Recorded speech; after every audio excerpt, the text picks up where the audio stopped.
Hi, my name is Richard Leiter, a self-published author of literary fiction, and welcome to my YouTube channel, Thoughts on Writing. So I've come to the conclusion that, for the most part, artists and writers, painters, who become famous because they conform to some kind of artistic stereotype, some kind of preconceived notion in the mind of the public as to what an artist is supposed to look like and act like. For instance, just to give you a few examples, let's take a poet like Robert Frost.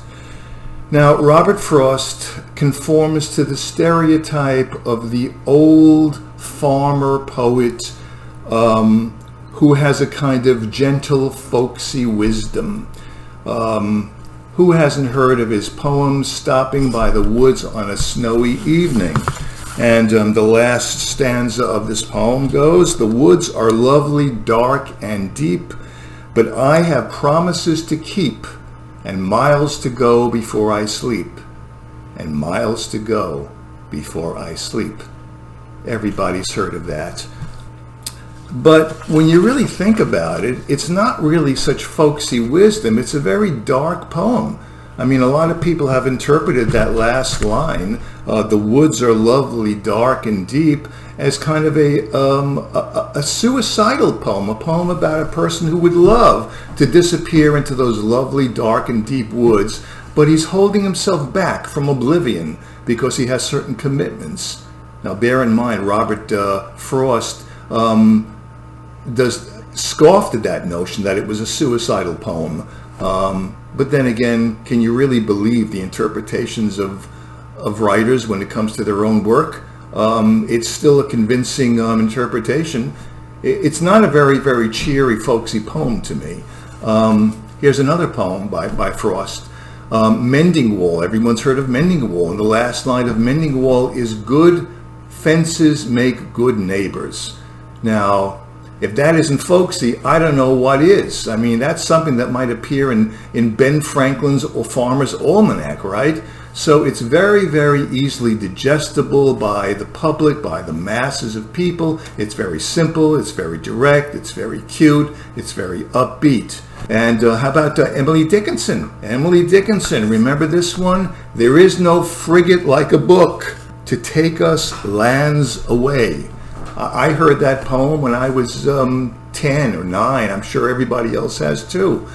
Very popular, probably the most popular poem. I mean, it's a poem exhorting people to read books. I mean, isn't that a poem that all parents would love, you know? It's exhorting their children, their darling children, to read, because if you read in our culture, if you read books, well, you know, you'll go on to be successful. You know, books is the key. So it's it seems to be a very, very folksy, wonderful, upbeat poem.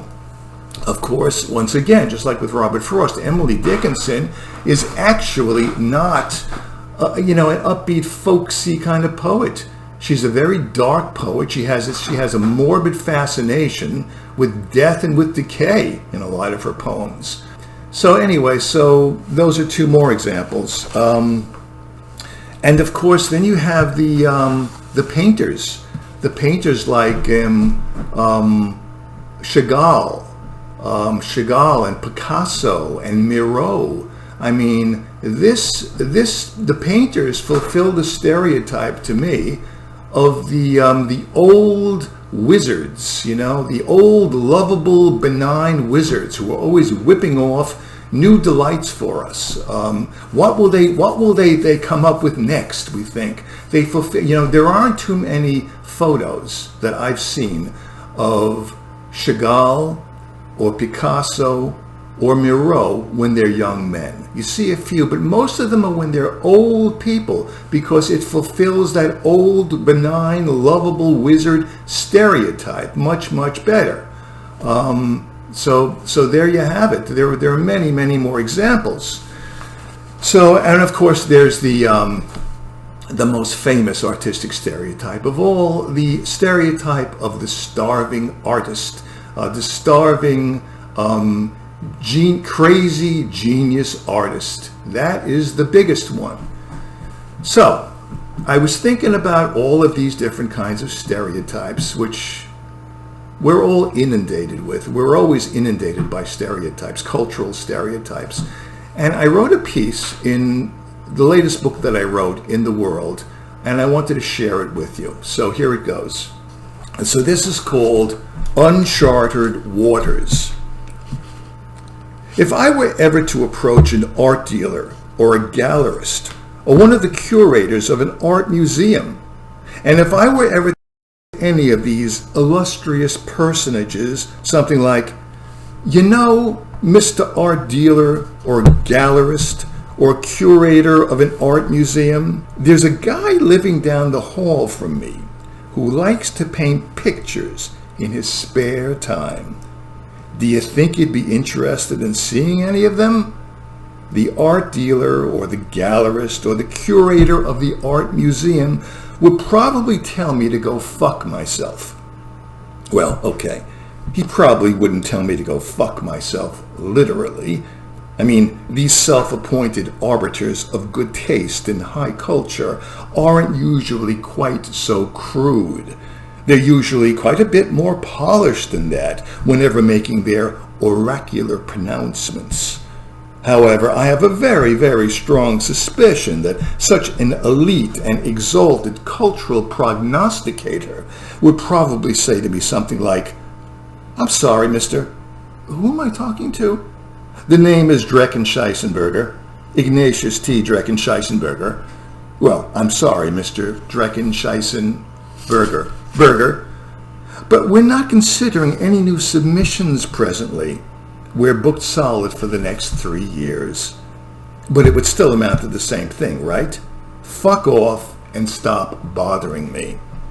However, if I were to approach that same art dealer or gallerist or curator of an art museum, and this time I were to say to any of them, you know, Mr. Art Dealer or gallerist or curator of an art museum, there's a guy living down the hall from me who's a schizophrenic, alcoholic, hopeless dope fiend out on parole who in his spare time, when he's not busy shooting dope, that is, or getting dead drunk while hallucinating, likes to paint these really off-the-wall, amazing paintings.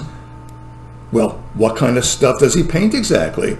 Oh, you know, just the usual. Landscapes, still lifes, nudes, lots of nudes, as well as portraits of some of his extraterrestrial buddies who he claims kidnap him on a regular basis. Do you think you might be interested, Your Excellency, in seeing some of this dude's work? Schizophrenic alcoholic, huh? Yeah. Hopeless dope fiend, huh? Yeah. Out on parole? Yeah.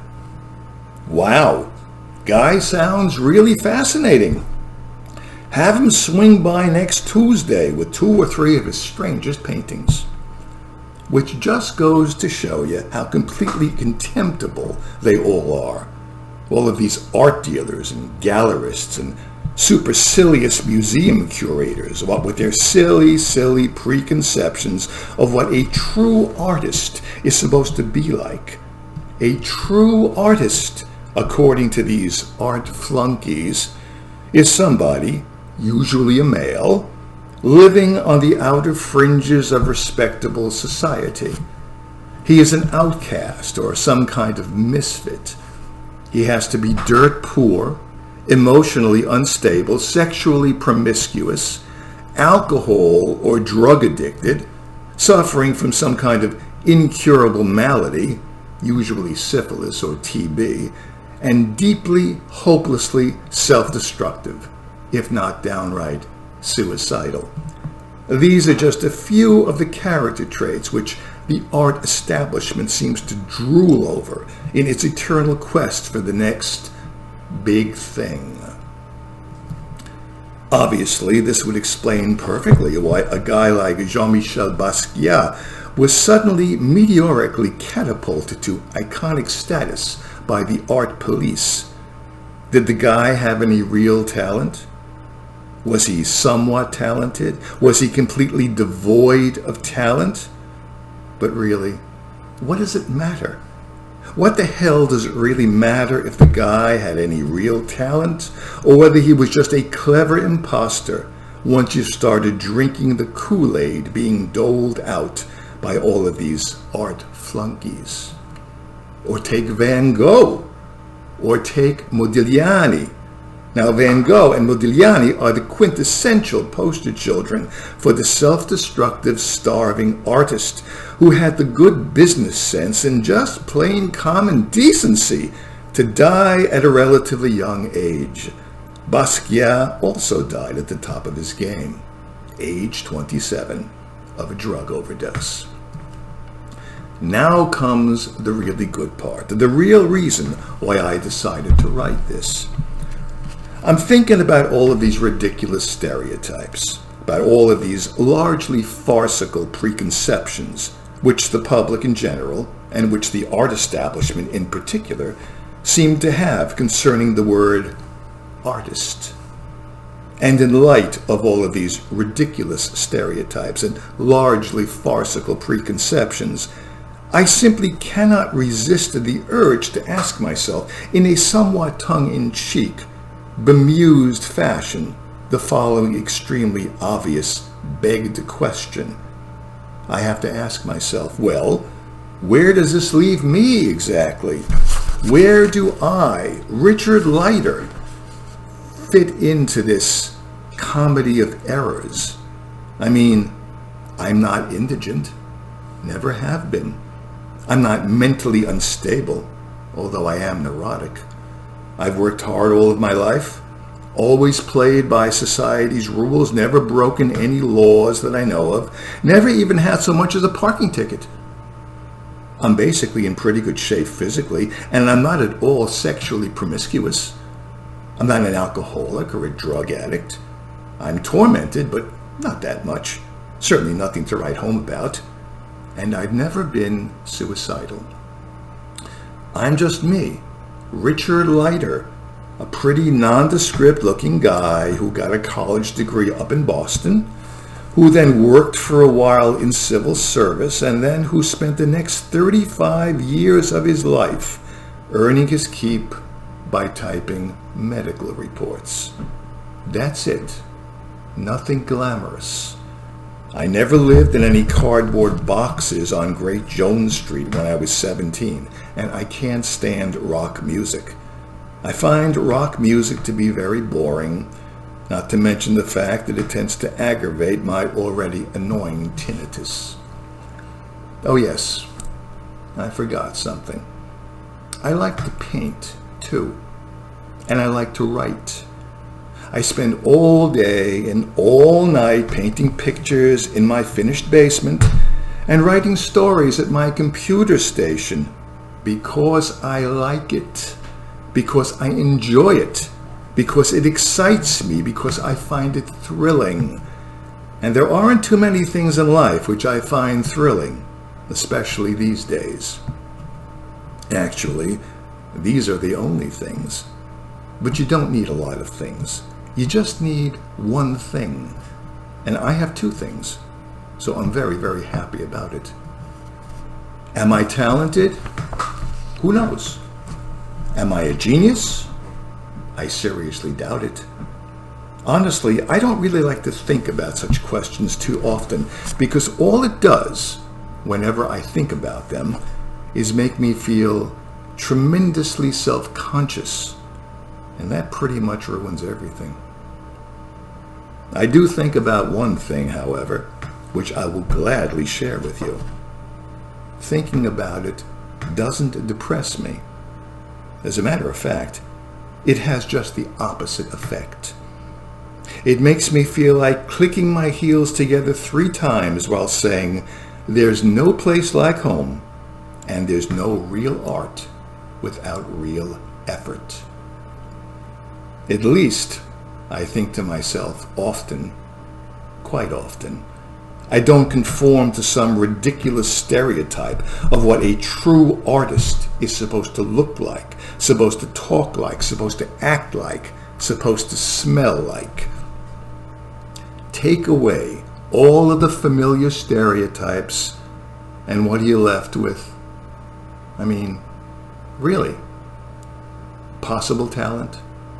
Doubtful talent? No talent? Enormous talent? At which point you have to start asking yourself, well, what exactly is talent? And there's the rub. You have to think about it.